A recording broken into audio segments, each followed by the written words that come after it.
Hi everybody, this is Angela here. Today's topic is wanting what's best for a queer love interest, and I'm here to talk to you about it. So I'm just going to tell you everything I know from life experiences and what other people have told me. So it's complicated. I actually remember senior year, I was in a closeted relationship with one of my best friends named Shelly. We're both lesbians. She was out and I wasn't. So she knew that, so she kind of kept it under wraps out of respect for me. And she's one of the best relationships I've ever had, but we're still friends, and we even got closer, so that's great. But I just, I didn't know what the future held, so I just, was anyways, it wasn't because I was under wraps. It was because I kind of just didn't want to lose her as a friend. I thought she was really cool, and she is. But there's a lot of situations that happen in people's lives, and that was about 2014 when I was a senior in high school. So yeah, she was 18, 19. So, but basically, I wanted to touch on what people do and sometimes how people, set boundaries for each other and respect for each other, and why they do that. So there are people who, have a crush on each other, and they may be of the same sex or anything, and one may not be open, one may not be openly queer at that time, or even to discover it to be that it's okay to be that way because they're conditioned. But the other person who is so ready to jump in the relationship and stuff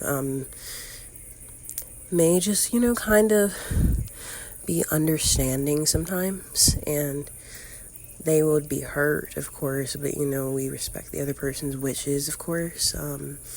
Even it's not their true wish, but I mean the wish of, acceptance, I guess.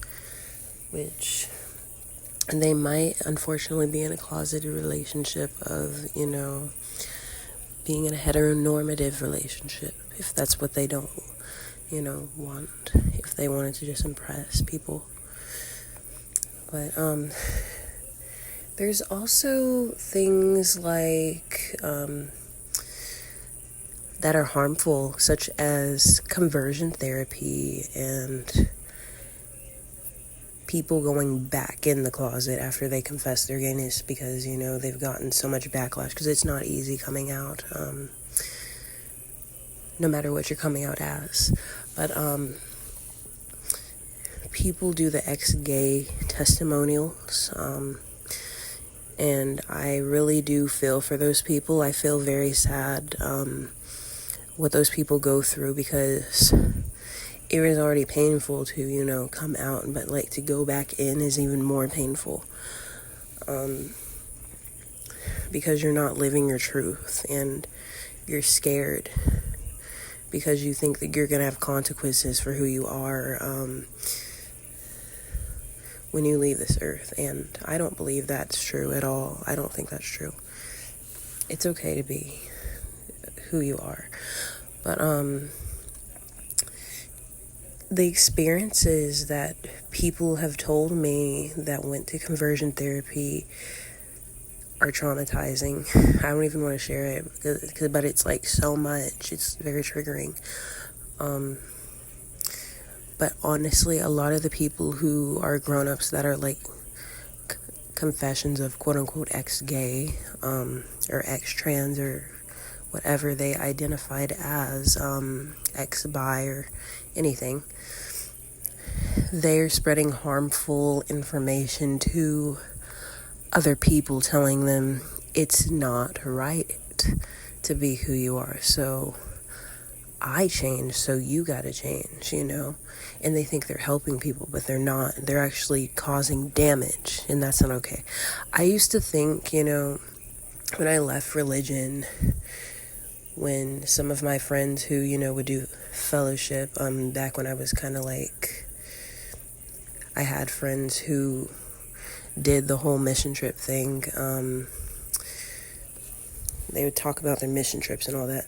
They said, do you think I am prejudiced because I think that people who are queer are going to hell? I just shrugged them off. But now I'm living my truth and I'm not hiding from them. They know I'm queer and most of them stop talking to me. I see the damage that it causes to tell people that they aren't what they are and that they can't be what they are. I'm not so, lenient about it. I tell people like it is. Causing damage, you are causing harm. And that's not going to be good. People need to be happy and not depressed because they need to know they're loved. So that leads right into my song, You Can Kiss Your Girlfriend Goodbye, or Kiss Your Girlfriend Goodbye, which is track 4 on the album. It is about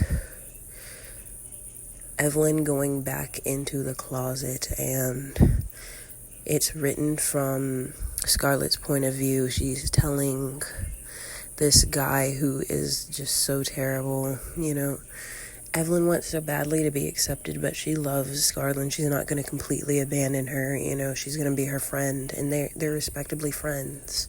They do a few things,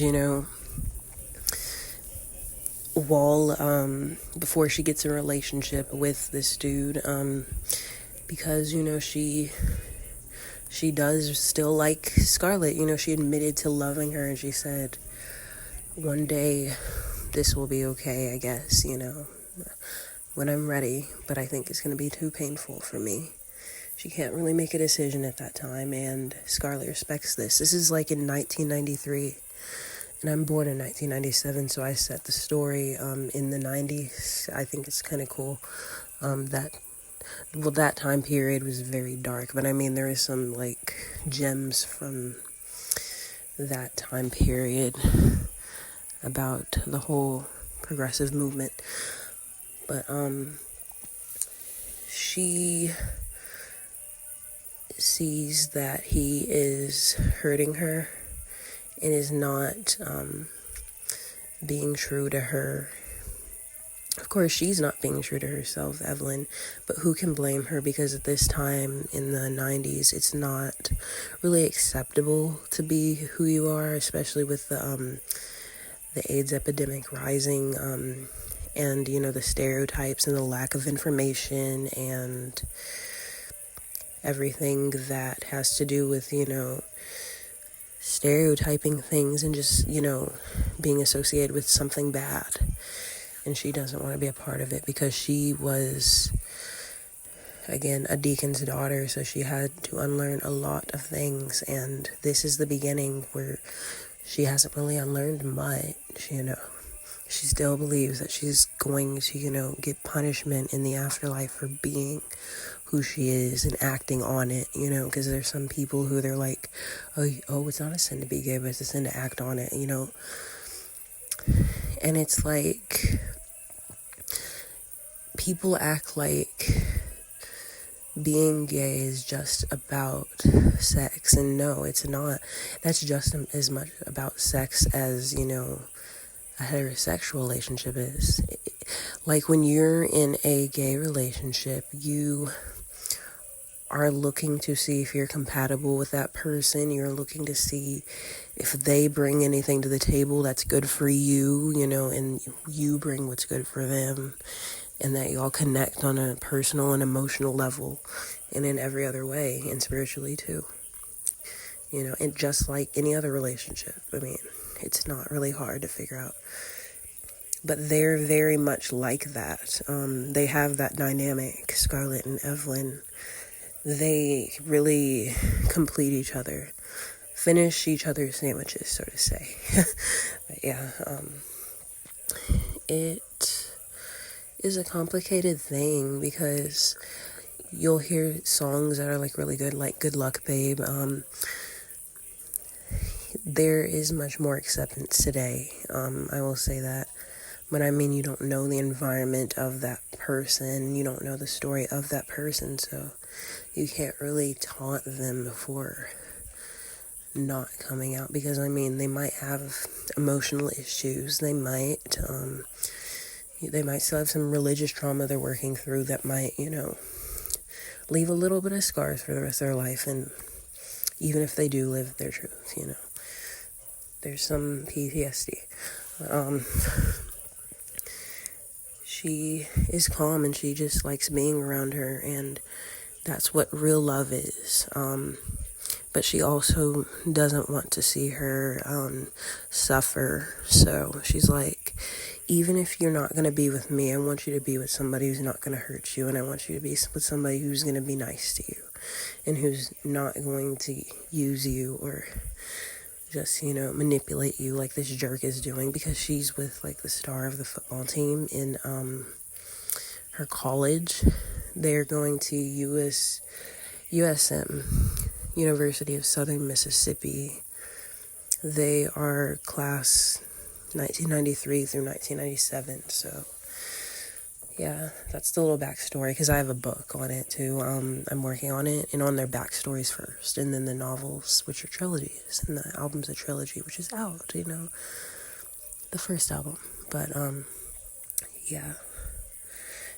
And he's just, very clueless, and he thinks that everybody loves him. He also, sometimes talks about other girls to Evelyn, and she's just too good for him, She is a beautiful, smart, funny, creative woman. And she just doesn't need this jerk in her life. He's terrible. But Scarlett's like, one day she might be mine. I'm not going to pressure her, but one day, because she did say she loves me in that way and that she enjoys me romantically. But she wants to stay friends for now because, well, I enjoy her company, and while we click just like that and we just can't let each other go, she might be mine, But yeah, that's my take on that.